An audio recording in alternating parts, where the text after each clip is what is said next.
नमस्कार, आप देख रहे हैं नेक्स्ट 9 न्यूज पॉलिटिकल बाइट और आपके साथ मैं हूं क्रांति सिंह। आपको बता दें कि राष्ट्रपति द्रौपदी मुर्मू का एक और वीडियो सामने निकल करके आ गया है, जिसमें वो देश की जनता को संबोधित करते हुए सरकार को लेकर के बड़ी बड़ी बातें करती हुई नजर आई। सरकार को लेकर के क्या कुछ कहा राष्ट्रपति द्रौपदी मुर्मू ने, सुनिए।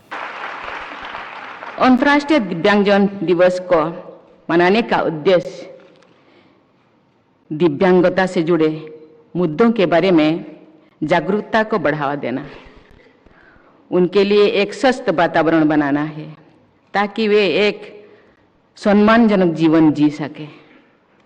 वे बिना किसी भेदभाव के राजनीतिक, सामाजिक, आर्थिक, सांस्कृतिक तथा खेल जैसे गतिविधियों में भाग ले सकें, ऐसे माहौल का निर्माण करना है।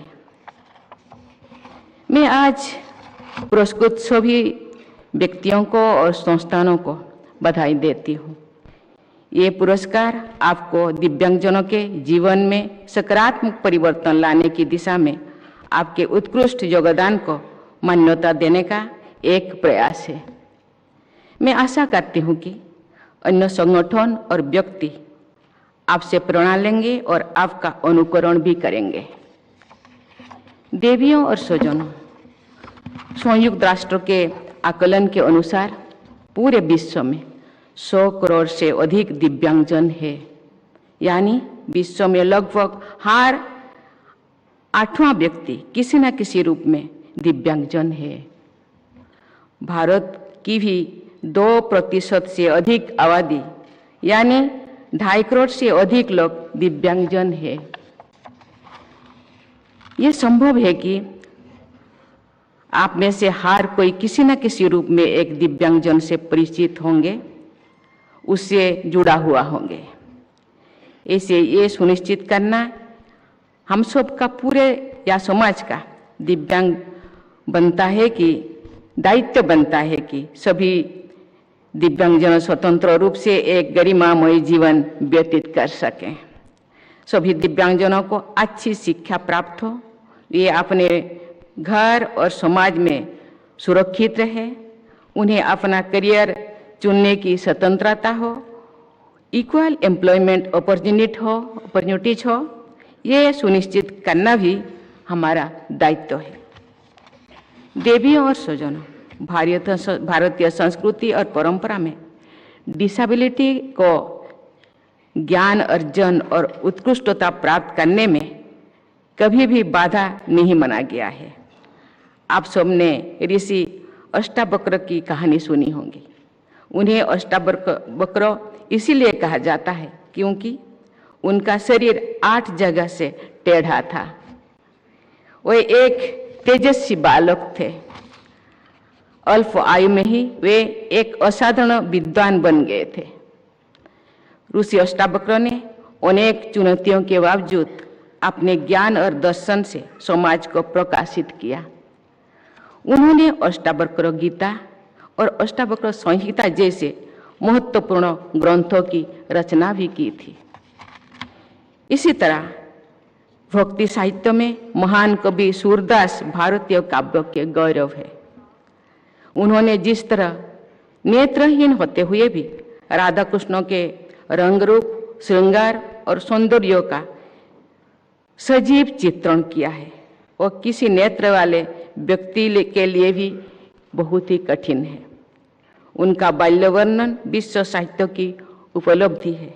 एक सारगर्भित कथन है कि vision is more important then site. आधुनिक काल में श्री भी महान वैज्ञानिक और शिक्षाविद स्टीफन हॉकिंग ने अपने असाधारण ज्ञान से विज्ञान जगत को नई दिशा प्रदान की है। स्टीफन हॉकिंग ने कहा था, and I quote, disability need not be an obstacle to success. My advice to other disabled people would be concentrate on things your disability does not prevent you doing well and don't regret the things it interferes with. Unquote. प्राय ये देखा गया है कि दिव्यांगजन दिव्य गुणों से युक्त होते हैं। ऐसे अनगिनत उदाहरण है जिसमें हमारी दिव्यांग भाई बहनों ने अपने अदम्य साहस, प्रतिभा और दृढ़ संकल्प के बल पर अनेक क्षेत्र में प्रभावशाली उपलब्धियां हासिल की है। पर्याप्त अवसर और सही वातावरण मिलने पर दिव्यांगजन भी हर क्षेत्र में उत्कृष्ट प्रदर्शन कर सकते हैं। अभी 2 दिन पहले ही मुझे राष्ट्रपति भवन में राष्ट्रीय खेल एवं साहस पुरस्कार प्रदान करने का अवसर प्राप्त हुआ था। उस पुरस्कार समारोह में मुझे मानसी गिरीशचंद जोशी, तरुण ढिल्लों, स्वप्निल संजय पाटिल और जेरलिन अनिका जे को अर्जुन पुरस्कार से और नीर बहादुर गुरुम को ध्यानचंद पुरस्कार से सम्मानित करने का सौभाग्य मिला।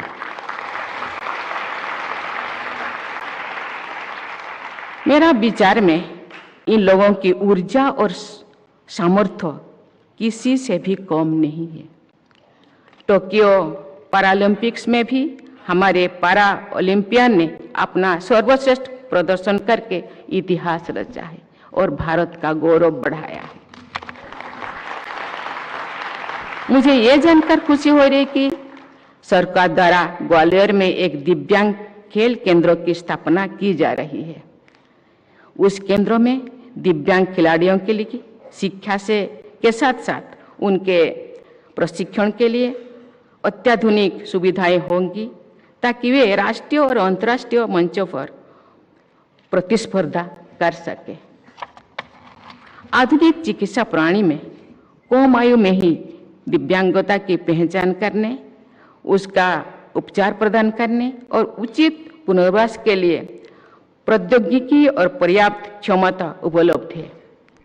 मुझे ये जानकर प्रसन्नता हुई है कि केंद्र सरकार ने देश के विभिन्न हिस्सों में अत्याधुनिक सुविधाओं से lace 14 cross disability intervention centres स्थापित किए हैं। मुझे आशा है कि राज्य सरकारें भी इस पहल से प्रेरणा करें और बचपन में ही दिव्यांगता की पहचान करने तथा उसे पूरी करने के लिए अपने अपने राज्यों में इसी तरह की सुविधाएं उपलब्ध कराएंगे। शिक्षा दिव्यांगजनों के सहित प्रत्येक व्यक्ति के सशक्तिकरण की कुंजी है। मेरा मानना है कि शिक्षा में भाषा संबंधी कठिनाई को दूर करने के लिए तथा दिव्यांग बच्चों के लिए शिक्षा को और सुलभ बनाने के लिए हमें टेक्नोलॉजी का अधिक से अधिक उपयोग करना चाहिए।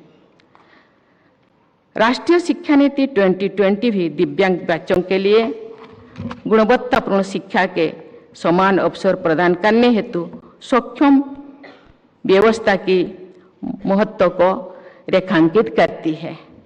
मुझे ये जानकर खुशी हो रही है कि श्रवण बाधित बच्चों के लिए NCERT की कक्षा 1 से 6 की पाठ्य पुस्तकों का इंडियन साइन लैंग्वेज में रूपांतरण।